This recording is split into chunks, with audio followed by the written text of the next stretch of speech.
મિત્રો જે લાસ્ટ સેશનમાં આપણે હાઇપરટેન્શન વિશે જોયું, હવે બીજો રોગ છે હૃદયની અનિયમિતતા, જેનું નામ છે કોરોનરી આર્ટરી ડિઝીઝ.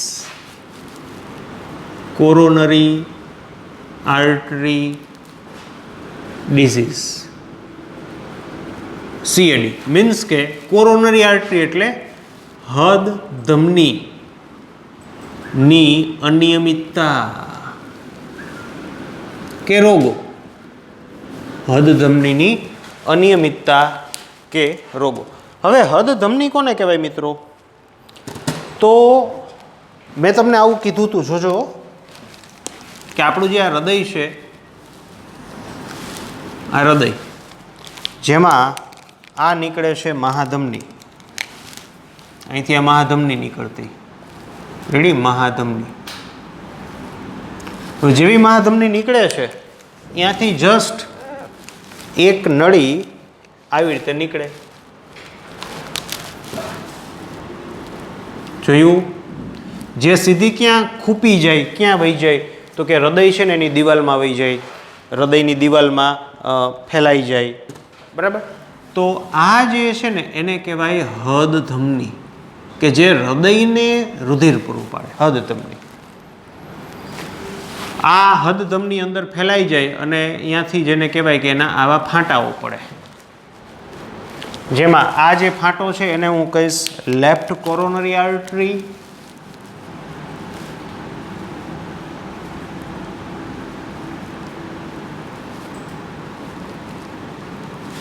આ જે ફાંટો પડે છે એને હું કહીશ રાઈટ કોરોનરી આર્ટરી.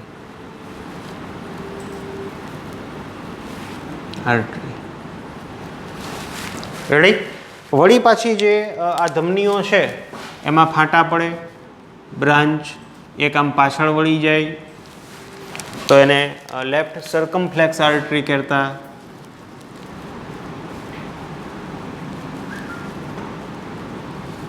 આર્ટરી એટલે ધમની. રેડી? અને આવી રીતે આના ઘણા બધા આવી રીતના ફાટાઓ પડે. ચાલો હવે મારે તમને આ રોગ છે એ સ્ટાર્ટ કરતાં પહેલાં આપણે અન્ય જેને કહેવાય બાબતો પહેલાં આને ક્લિયર કરવી પડશે. હવે ધારો કે આ છે રુધિર કેશિકા, જે બ્લુ કલરથી હું દોરું છું એ છે રુધિર કેશિકા. રેડી? હવે રુધિર કેશિકા પાછી જોડાઈને શું બને? તો કે શિરા અથવા શિરિકા, કે જે હૃદયની બહાર નીકળે. તો આ છે સપોઝ કે રુધિર કેશિકા.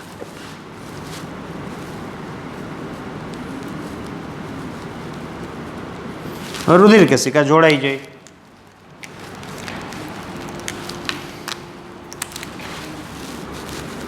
ચાલો જોડાઈને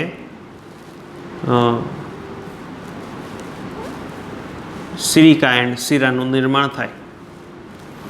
હવે આ શિરા હોય, શિરા એ હકીકતમાં શું હોય કે અંગમાંથી બહાર નીકળે અને કાર્બન ડાયોક્સાઇડ વાળું રુધિર પાછું હૃદયમાં લઈ જાય. પણ આ તો હૃદયની દિવાલમાં છે, આ તો બધું હૃદયની દિવાલમાં છે. તો અહીંથી જે આ શિરાઓ હોય ને એ હૃદયની અંદર જે આપણું કર્ણક છે ને ત્યાં એક છિદ્ર હોય.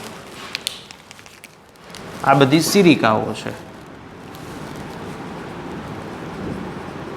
અથવા શિરા.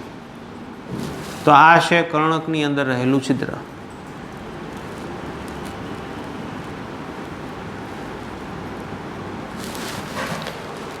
તો હૃદયમાં હૃદ ધમની પ્રવેશે છે, હૃદ ધમની પ્રવેશે છે. પરંતુ હૃદયમાં રુધિર કેશિકા એકઠી થઈને શિરિકાની રચના કરે છે.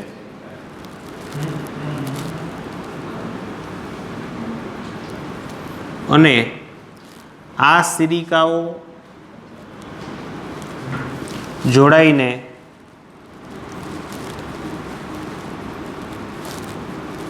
બનતી મોટી વાહિની એટલે કે શિરા હૃદયની બહાર નીકળતી નથી. હૃદયની બહાર નીકળતી નથી. એટલે કે હૃદય એક એવું અંગ છે કે જેમાં ધમની પ્રવેશે છે પણ શિરા બહાર નથી નીકળતી. કારણ કે એનું કારણ શું છે? કારણ કે નાની નાની સિરિકાઓ સીધી જ અંદરની બાજુએ કર્ણકમાં ખુલે છે. આવું છે. રાઈટ. તો આ વાત થઈ એનાટોમી, કે આપણે શું ભણવાના છીએ એની વાત છે. હવે જે પણ આ ધમનીઓ છે, આ ધમનીઓની અંદર કાંઈક તકલીફ થાય અને જે રોગ થાય ને મિત્રો, એની આપણે ચર્ચા કરવાની છે. એને કોરોનરી આર્ટરી ડિઝીઝ કહેવાય. તો શું કહે છે કવિ? હું તમને એ કહી દઉં કે હદ ધમનીમાં લિપિડ અથવા તો પ્લેક અથવા તો કોલેસ્ટેરોલ જમા થતા, હદ ધમનીઓની અંદર હદ ધમનીઓ બ્લોક થતા, અથવા તો આવું તમે સાંભળેલું હોય કે કોલેસ્ટ્રોલ જમા થઈ ગયું છે નળીઓમાં. તો એ કઈ નળીઓ? તો કે એ હદ ધમનીની વાત થતી હોય. આજે આપણને એટેક ને એવું બધું આવે ને આપણે એમ કંઈક નળી બ્લોક થઈ ગયાની, તો એ કઈ નળી બ્લોક થાય? પગની નળી બ્લોક થાય, હાથની બ્લોક થાય. તો કે હૃદયને જે રુધિર પહોંચાડે, એની જે દિવાલ છે, એમાં જે સ્નાયુઓ છે, પેશીઓ છે, એને પણ રુધિરની જરૂર પડે. તો હૃદયની દિવાલમાં રહેલા જે કોષો છે, મુખ્યત્વે સ્નાયુ કોષો છે, એને આ હદ ધમનીઓ રુધિર પહોંચાડે. અને આ હદ ધમનીઓની અંદર જો કોલેસ્ટ્રોલ જમા થાય, એટલે કે લિપિડ જમા થાય અથવા તો પ્લેક કહેવાય, એ જમા થઈ જાય તો શું થાય? આ નળી છે એ એનો જો ડાયામીટર ઘટી જાય. હું અહીંયા મેં આ દોર્યું છે લાલ કલરથી, કે અહીંથી ધારો કે આટલો બ્લોક થાય, અહીંયા કોલેસ્ટ્રોલ જમા થઈ જાય, તો તમે જોઈ શકો કે આ બાજુ રુધિરનો ફ્લો ઘટી જાય, ઓછો થઈ જાય. અહીંથી જે રુધિર આવતું હોય, બ્લોકેજ હોય, તો બ્લોકેજ પછીનો જે ભાગ છે ત્યાં રુધિરનું પ્રમાણ ઘટે. અને રુધિરનું પ્રમાણ ઘટે એટલે આ પછીનો જે ભાગ છે ત્યાં ઓક્સિજન એ કોષોને ઓછો મળે.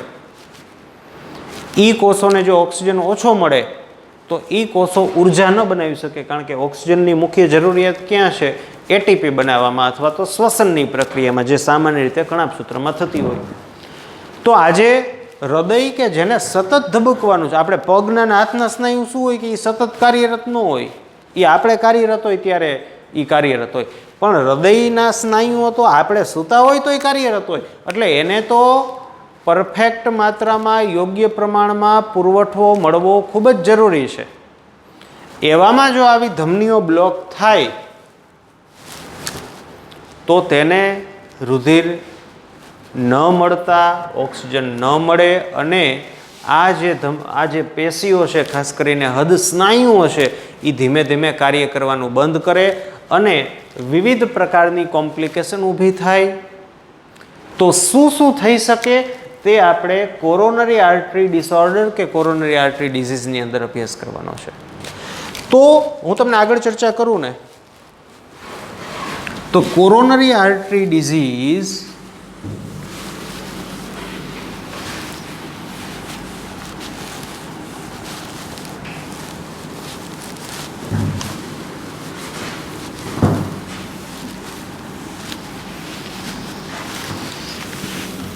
કોરોનરી આર્ટરી ડિઝીઝ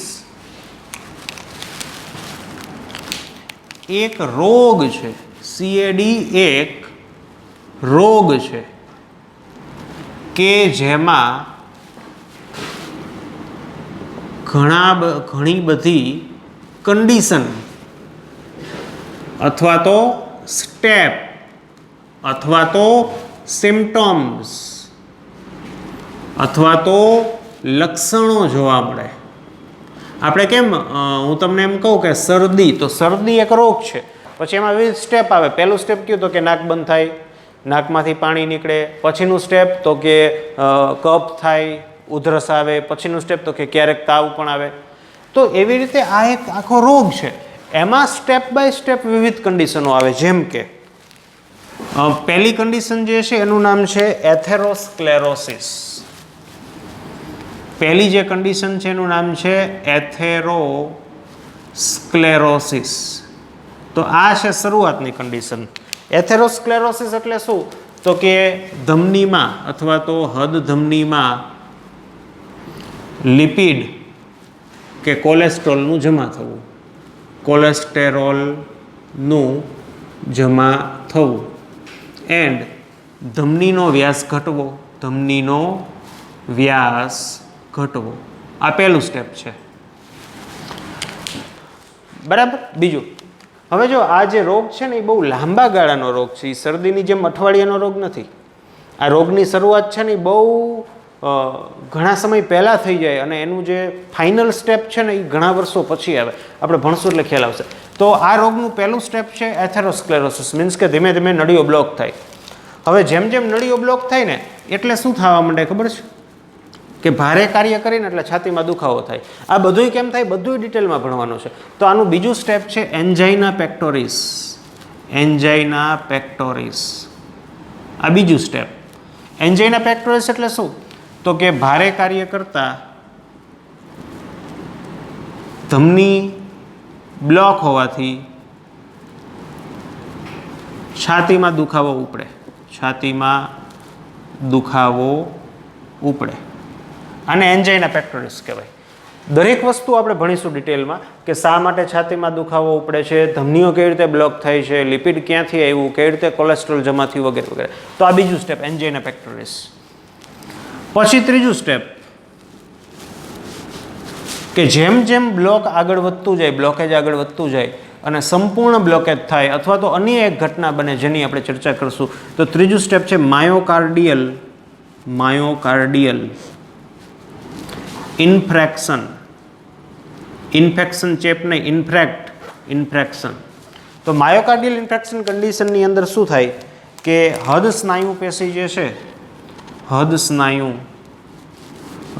હાનિગ્રસ્ત અથવા તો મૃત્યુ પામે. અને જો ઘણા બધા વિસ્તારમાં હૃદ સ્નાયુ કોષો મૃત્યુ પામે અથવા તો ખાસ કરીને ડાબુ ક્ષેપક છે ત્યાંના હૃદ સ્નાયુ કોષો મૃત્યુ પામે કે મૃત્યુ પામવાની તૈયારીમાં હોય અને જો આપણે એની ટ્રીટમેન્ટ ન કરીએ તો આના પછીનું સ્ટેપ આવે છે હાર્ટ એટેક. હાર્ટ એટેક કે જેમાં હૃદય કાર્ય કરતું બંધ થાય અને દર્દીનું મૃત્યુ થાય. તો જે આ હાર્ટ એટેક છે ને એ હાર્ટ એટેક એક સ્ટેપ છે, એક કન્ડિશન છે. રોગ કયો કહેવાય? એને રોગ કહેવાય કોરોનરી આર્ટરી ડિસઓર્ડર કહેવાય, જે થવાની શરૂઆત ઘણા વર્ષો પહેલાં થાય. હવે આપણે જ્યારે આ ભણવાનું સ્ટાર્ટ કરશું એથેરોસ્ક્લેરોસિસ એટલે તમને ખ્યાલ આવશે કે આપણી ધમનીઓમાં જે કોલેસ્ટ્રોલ જમા થવાની શરૂઆત છે એ કંઈ 1-2 દિવસમાં, 1 અઠવાડિયામાં કે 1 મહિનામાં કે 1 વર્ષમાં નથી થતી. તે બહુ લાંબા ગાળાની પ્રોસિજર છે. તમે જાણીને ચોંકી ઉઠશો કે આપણી ધમનીઓમાં બ્લોકેજ થવાની શરૂઆત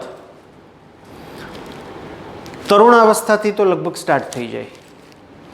એટલે કે તમારી અંદર પણ ધમનીઓમાં બ્લોકેજ થવાની શરૂઆત સ્ટાર્ટ થઈ ગઈ છે. પણ એનું આઉટકમ ક્યારે આવે? મીન્સ કે આ જે બ્લોકેજ થવાની જે પ્રોસિજર છે, જે સમયગાળો એ લે છે બહુ ધીમો છે. એટલે અત્યારે તમને ખબર ન પડે પણ હજી 15 વર્ષ, 20 વર્ષ કે 25 વર્ષ એટલે કે નિયરલી 45 વર્ષે પહોંચીએ કે 50 વર્ષે પહોંચીએ તો ધીમે ધીમે એના આઉટકમ, એના લક્ષણો આપણને દેખાય. અને જો તે વહેલા ડિટેક્ટ થઈ જાય અને કેમ ડિટેક્ટ કરવું એ પણ આપણે ભણશું. એની વિવિધ ટેકનિક છે, એન્જિયોગ્રાફી છે, એન્જિયોપ્લાસ્ટી છે, બીજી બાયપાસ સર્જરી છે. તો એ બધી ટેકનિકો પણ વિશે પણ આપણે થોડી ઘણી ચર્ચા કરશું કે કેવી રીતે ડિટેક્ટ થાય, એનું સોલ્યુશન શું. તો નળીઓ બ્લોક થવા માટે ખૂબ જ લાંબો સમય લાગે છે. તરુણાવસ્થાથી આ પ્રોસેસ સ્ટાર્ટ થાય છે અને જેને કહેવાય કે આધેડ અવસ્થા સુધી આ પ્રોસેસ કન્ટિન્યુઅસ રહે અને પછી એના ધીમે ધીમે આઉટકમ એના લક્ષણો છે, છાતીમાં દુખાવો છે, તમે એ પછી દેખાય. જોકે અત્યારે જમાનો એવો બદલાય છે કે 25 વર્ષના નવયુવાનને પણ એન્જાઇના પેક્ટોરિસ મીન્સ કે આપણને સિમ્ટમ્સ મંડે દેખાવા અને એટેક પણ આવી જાય છે. તો એની પાછળના કારણો શું છે તો આપણે બધું ભણશું એટલે એની ચર્ચા કરશું. તો મળીએ નેક્સ્ટ સેશનની અંદર. આપણે સ્ટાર્ટ કરીશું એથેરોસ્ક્લેરોસિસથી.